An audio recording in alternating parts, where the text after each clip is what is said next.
जिस प्रकार से बदलाव होनी चाहिए उस तरह से बदलाव नहीं दिख रहा है। इसको लेकर जनसुराज जो है लगातार सूबे के जो मुख्यमंत्री हैं नीतीश कुमार, उन पर लगातार हमलावर हैं। तरह तरह की बातें चल रही है। हाल ही में आपने देखा पूरे देश में इन दिनों वक्फ संशोधन बिल को लेकर किस प्रकार से विरोधी मार्च हो हल्ला हो रहा है। कहीं ना कहीं ये भी देश का एक अहम मुद्दा बन चुका है। हालांकि अभी हम बात करेंगे बिहार की स्थिति के बारे में, विधि व्यवस्था के बारे में, कि क्या पिछले 2 दशकों में बिहार की जो विधि व्यवस्था है उसमें सुधार आया या नहीं आया है। इन तमाम मुद्दाओं पर चर्चा करने के लिए हमारे साथ सिवान के चर्चित जनरल सर्जन और जनसुराजी नेता कह सकते हैं आप, डॉक्टर शाहनवाज आलम साहब हमारे साथ जुड़े हैं। इनसे हम बातें करेंगे। सबसे पहले स्वागत है आपका सर। बहुत शुक्रिया इकबाल, और आपके चैनल के माध्यम से पूरे सिवान बिहार के और देश की जनता को मैं सलाम और नमस्कार पेश करता हूं। बिहार बदलाव रैली 11 अप्रैल को होने जा रहा है सर, उसको लेकर क्या कुछ तैयारियां चल रही है सिवान? बिहार बदलाव रैली जो है, जनसुराज के पदयात्रा का जो आगमन शुरुआत हुआ था 2 अक्टूबर 2023 भितरवा आश्रम से। अब बिहार में हमने जो सर्वे किया और जो समझा है वो ये समझा है कि बिहार की 55% से ज़्यादा जनता बदलाव चाहती है। वो एक ऑप्शन चाहती है। वो चाहती है कि ये जाति धर्म की राजनीति से ऊपर उठ करके, करप्शन की राजनीति से ऊपर उठ करके, भेदभाव की राजनीति से ऊपर उठ करके बिहारी के लोगों के मुद्दों की बात की जाए। लोगों का मुद्दा है रोज़गार, कि लोगों को रोज़गार नहीं मिल रहा है, घर में खाने को अनाज नहीं है। और बड़ी बड़ी बातें बुलेट ट्रेन चलाने से और चाइना को डराने से उनका विकास नहीं होने वाला है। बिहार का मुद्दा है यहाँ पे लोगों का जो इंफ्रास्ट्रक्चर है वो बहुत ख़राब कंडीशन में है। बिहार का मुद्दा है यहाँ पे शिक्षा की व्यवस्था अच्छी नहीं है। गवर्नमेंट ये कहना चाहती है कि लोगों को जॉब दे देगी। 92% से ज़्यादा बच्चे +2 नहीं कर रहे हैं, तो जो ISC इंटर तक नहीं पढ़ा है उसको बाहर सरकार कौन सी जॉब देना चाहती है। सरकारी जॉब का जो लुभावना की बात की जा रही है, किसी भी राज्य में किसी भी देश में 2.5% से ज़्यादा लोग सरकारी नौकरी नहीं कर सकते हैं। बिहार में ये आंकड़ा 1.6% के आसपास है।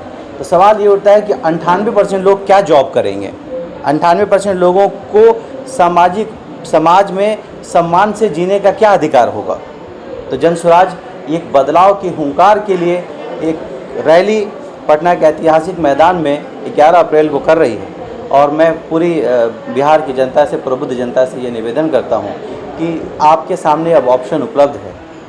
कभी आप भाजपा के डर से आरजेडी के डर से भाजपा को जो वोट कर रहे थे, अब एक नई व्यवस्था बनाने का प्रयास किया जा रहा है। इसमें सवाल करना उचित तो नहीं है, लेकिन जब राजनीतिक कोई बातें होती है और जब समाज की सेवा की बात होती है, जिन भावनाओं के साथ आपकी टीम, प्रशांत किशोर की टीम जो उतरती है, उस हिसाब से एक सवाल बनता है सर कि मुसलमानों के हक की अगर बात की जाए तो अभी वह बिल पे जिस तरह से चर्चाएं हमारे बड़े भाई छोटे भाई ने किया, तो वह बिल को लेकर के एक समाज जो अपने आप को कह रहा है, सभी नहीं लेकिन कुछ लोग उसमें 1-2 है कि पसमानदा समाज को इससे कुछ लाभ हुआ है ना। और मुस्लिम, जैसे कि हमारे हिंदू भाई में भी कुछ हिंदू भाई हमारे हैं, कुछ उसमें हिंदू में अलग दलित भाई को मानते हैं। क्या अब मुसलमानों में भी ऐसा हम लोगों में बंटवारा हो चुका है कि पसमानदा अलग है और मुस्लिम समाज अलग है? ये फूट डालो और राज करो की क्लासिक नीति का एग्जाम्पल है। आपने कहा मैं डॉक्टर हूँ, अब ये बताइए कि मैं आपका इलाज करना चाहता हूँ और ज़बरदस्ती इलाज करना चाहता हूँ, आपसे बिना सहमति के इलाज करना चाहता हूँ, आपको बिना समझाए हुए करना चाहता हूँ। तो जो केंद्र में सरकार है उसकी नीयत में खोट है। ऐसा नहीं है कि वक्फ बोर्ड के साथ सब कुछ सही था। वक्फ बोर्ड में कुछ परेशानियाँ थी। अगर हाथ में अगर घाव हो जाए तो आप हाथ को नहीं काटते हैं, एक बात। दूसरी बात, जिसका हाथ है उसका इलाज के लिए उसको कॉन्फिडेंस में लेना ज़रूरी होता है। यहाँ तो ज़बरदस्ती नसबंदी करने वाली बात है। गवर्नमेंट की नीयत ये नहीं है कि वो आपका विकास चाहती है। गवर्नमेंट की नीयत ये कि वो कुछ खास लोगों को नीचा दिखाना चाहती है। अच्छा, गरीबी हटाने का एक और भी कोई रास्ता है क्या सर? आता कि अगर गरीबों को हटा दिया जाए तो गरीबी हट जाएगी? ये प्रयास पहले किया जा चुका है और ये फेल रहा है। जिन लोगों ने कोशिश की वो लोग हट गए। एक बात याद रखिएगा कि सत्ता में जो लोग आज बैठे हैं हमेशा के लिए नहीं है।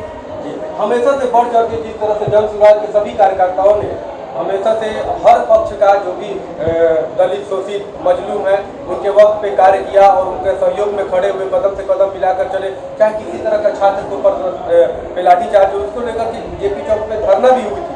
लेकिन नहीं, प्रशांत जी उसके लिए जेल भी गए थे। हाँ, उसके लिए जेल तक चले गए। इतना बड़ा कार्य है, मेरे तरफ से सराहनीय कार्य है, मुझे ये लगता है। और वक्फ बोर्ड पे भी हम लेकर के क्यों खामोश है इतना? नहीं, क्या बात करें, वक्फ बिल पे हमारा स्टैंड बिल्कुल क्लियर है।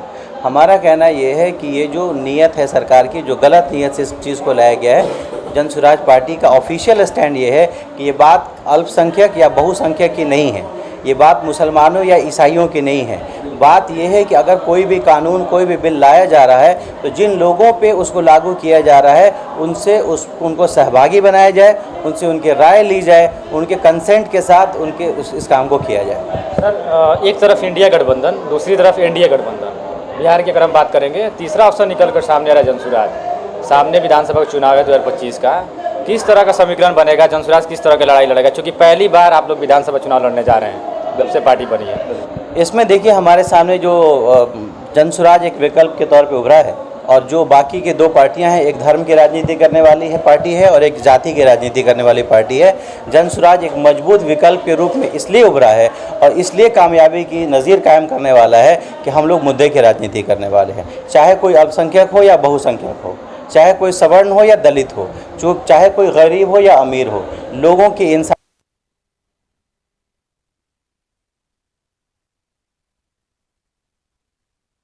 और हम लोग बिहार में निश्चित रूप से 253 सीटों पर लड़ने वाले हैं और सत्ता परिवर्तन के साथ साथ व्यवस्था